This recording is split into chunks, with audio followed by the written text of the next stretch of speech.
Okay, so Dr. Sharon Yanicki, PhD of nursing, retired academic. She leads the SHENLA leadership team. Her area of research is poverty, social inclusion, social exclusion. She's got 30 years of nursing practice and public health. With us today as well as Heather Lowen.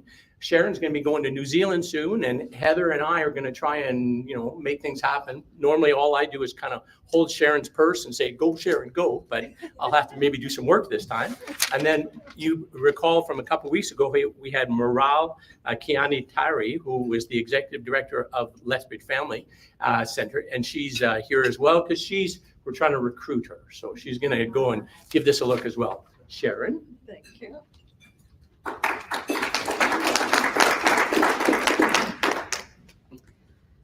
We're just going to get my presentation up, but I wanted to thank you for having me today. It's an important topic to think about the connections that Rotary could have with our Social Health Equity Network. And so today we're asking for a partnership with Rotary. And I'll tell you a little bit about what that's going to look like, hopefully. So I'm going to tell you a little bit about what SHENLA is, the background to the project that we're working on to reduce poverty in our community.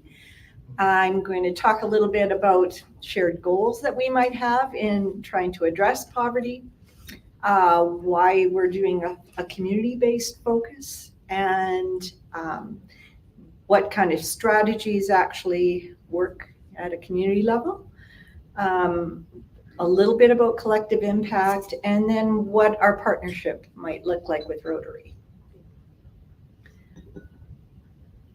So SHENLA is just a network where we are not incorporated, we're not a society, we're just a network of people and organizations and members from a variety of different backgrounds trying to address social health equity in our community. So what that means is we try to address inequalities in our society, like poverty, and we try to inspire action to get some change at a systematic level, at a community level.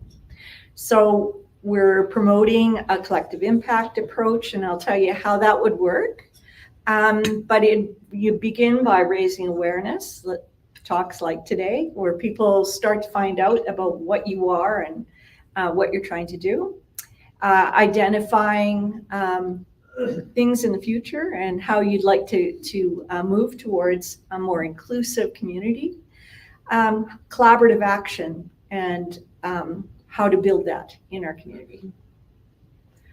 So our vision is a vibrant, inclusive, and safe community where people from all walks of life are able to meet their basic needs with dignity, participate in community life, and have opportunities for optimal development, well-being, and health. Our membership is open to groups, agencies, business members, interested community members, and people with lived experience of poverty. Some of the things we've been working on that have led us to this step where we have said we want to create change and we're ready to move forward. We did a poverty report in 2002, and that's available online, and you'll find it posted from the Lethbridge Food Bank's website. 2022. Oh, 2022. Thank you. Sorry. My glasses are not quite reading as well at this distance. Sorry. And that poverty report gives us some information and helped us to identify some opportunities for change. But we were also invited this year to work on a poverty reduction strategy with Tamarack Institute. And that's a national and international organization that has really demonstrated good success in creating change at a community level. And so they have evidence-based strategies that we apply, and they have a network that works on ending poverty And so we have been a member of that for a while, but we've been invited to do an initiative for the next 2 years. And that's part of what the initiative is in bringing us to here today. So we've identified some policies that can create change at a community level and at a national level, a provincial level. But what we need is some help to reach people who live in poverty and engage them to be part of this work. And I'll tell you a little bit more about why that's important. So in our poverty report, we were able to identify some groups that were most affected in our community. This report was funded by the City of Lethbridge and the Government of Canada and completed by Help Seeker as our consultant in working with us at a community level. What we know about poverty is that policies can create change, and we've seen that across our country, where we reached the lowest level of poverty we have ever had in Canada's history in 2020, but it's starting to creep up again since the pandemic. And so, but we've seen that certain policies have been passed and implemented that helped to create this change. But the federal government can't create an end to poverty by itself, and the provincial government can't create a change by itself. These policies are essential, but they're not all that's needed.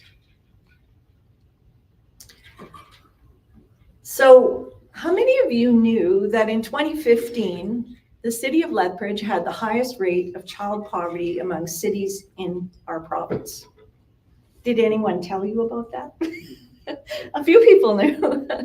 Yeah.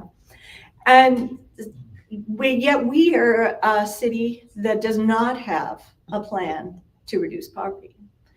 And that's what SHENLA is about changing. We're about changing how to create that community-based plan, that we get a collective idea about what's needed for action to change in our community.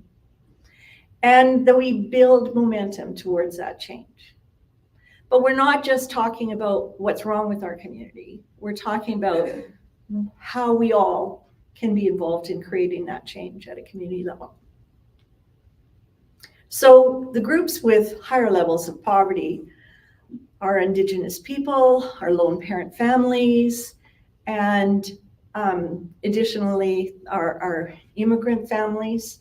Single individuals also have high rates of poverty in our communities. So we've identified who is being left behind by our current policies. Now, we didn't reduce poverty at a national level without creating effective policies. It's just they reach certain families better. They have more impact on two-parent families with children. And that's the rate of poverty has dropped mostly in that group. So it's dropped much more dramatically in that group because of social policies. And that's a child tax benefit at both the provincial and the federal level. But why should we be caring about addressing this at a community level? Well, there's lots of evidence through the work of Tamarack that at a community level, you have the best chance of creating a significant change, because you can address key issues that are urgently needing to be addressed. You can get agreement on how to break down some silos by working together. You can build a stronger collaborative process across different sectors in your community. And you can build towards action as opposed to just talking about it. And evidence from the process of change, that is the model used by Tamarack, says this is about creating relationships and building trust. And when we do that across groups, we build towards action, because people start to say, I'll put my piece in and I'll help out because I see that it is possible to create change. So we kind of first have to believe it can happen, and then we start anteing up. So here's an example from a recent talk that I listened to from Tamarack, and was presented by the Saskatoon Poverty Reduction Partnership. And this is just an example of how we might organize to do this work. We've been looking for a fiscal agent, and we've made a presentation to Opakasan to see if they might be able to do that for us. In Saskatoon, it was the food bank that worked with them to create that partnership. We are planning to hire a coordinator to do this work because it's quite clear you can't do this off the side of your desk with people volunteering. You need some dedicated time to create change. And then you build action teams with all of your partner agencies and use the assets that are the things they care about that are already in their strategic plan to work at together in the community, and you group people for action. And so that's how the process works. Oops, I'm going to show you who's on our leadership team right now. And so there's myself and Jackie Zalasak from United Way, and Lori Harrison, who is at the Lethbridge College. And we, the three of us, have lived experience of poverty. I grew up in poverty as a child, and education was my way out of poverty. SHENLA is also looking for Indigenous leadership because Indigenous people need to lead change for Indigenous poverty. And they have to be intricate. It has to be just integrally part of the leadership. So that is why we went to Albocassin first, to invite their executive director, Jocelyn Davis, to participate with us. We're waiting to confirm that. But there's also two other people on our team who are Indigenous leaders, and that's Trina Tallow with Alberta Health Services and Stasha Donahue with Alberta Health Services. Stasha is Métis. We also have a couple of nonprofits committed to working with us. So as I've said, the United Way, but Amanda Jensen has joined us from Volunteer Lethbridge. And we have also invited that partnership with Opakasan. We are building across sectors here in the way we're demonstrating this network. We need more people on the business side. And Alan is our first business champion in the SHENLA group. And we are inviting a Rotary representative, one or more, to join us on the leadership table and SHENLA to drive this work forward. And then we have some health, government, and representation. So I've already mentioned two of them, and Takara Motz, with the City of Lethbridge, is also going to be on this team. So we have a strong team with varied interests to help drive this forward. And Heather Lowen is a member who is going to be on this leadership team as well, and is currently doing her master's degree at the University of Lethbridge, yes. And so sorry that I didn't have you listed there.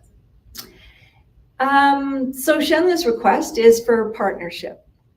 And we're looking to support individuals with lived experience to engage in our teams. And in Saskatoon's example, the way they did that was to provide them honorariums. So if you're currently living in poverty, you can't afford to pay for your childcare to come to a meeting unless someone covers that. You might need your transportation covered. You might need to have your time covered in respect for your participation in community meetings. And so that is what we're asking Rotary to help us build a fund to cover.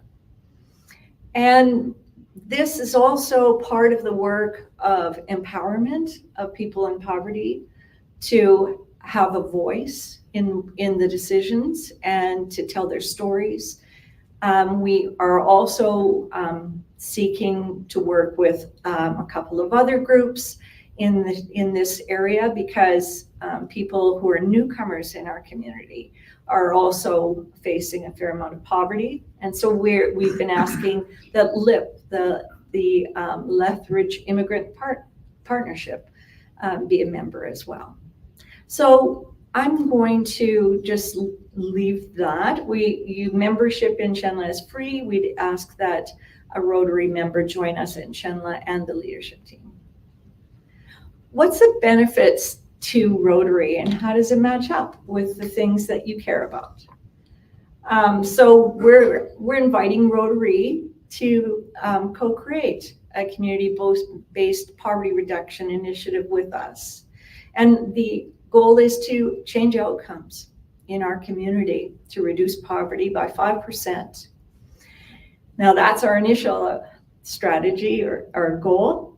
And we will be inviting Rotary's help in engaging in community because Rotary is a great group to go to as we try to expand the group that we talk to. And one of the things we have to do in the first year is reach more people to talk about what needs to happen. And we plan to host a 100 leaders meeting.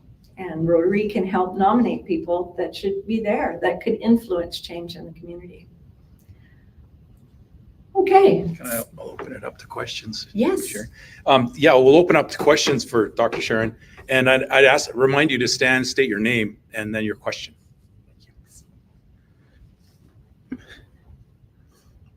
Where's Chinner? He's got a question always. He's not here. No. I got a question for the chair, Mac Nickel. What's the big differences between this proposed report and study versus what the city's doing with the community safety and housing initiative? Right. So the report that we did in 2022 used the old census data. So we are looking forward to the new data to see where we're at in terms of reduction of poverty in our community. We will be using the city's updated report on the community well-being and safety strategy. And that is going to be our guiding information. We intend to address issues raised in that report as part of this work. So that's our new guiding document because we needed that new census data.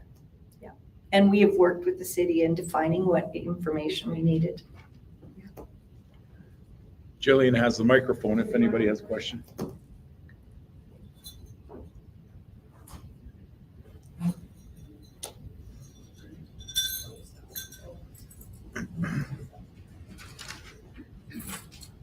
Bill Mays, and my question is, what other volunteer groups would you approach other than Rotary, or have you thought about approaching?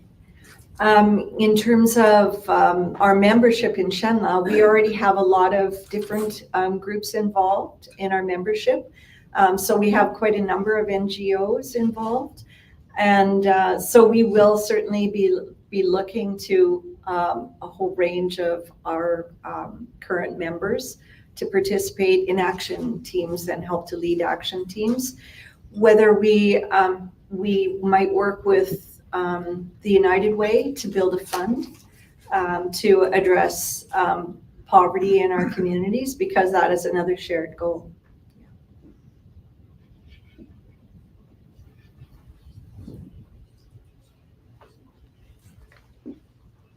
Well, Sharon, thank you. Thank you so much for your presentation.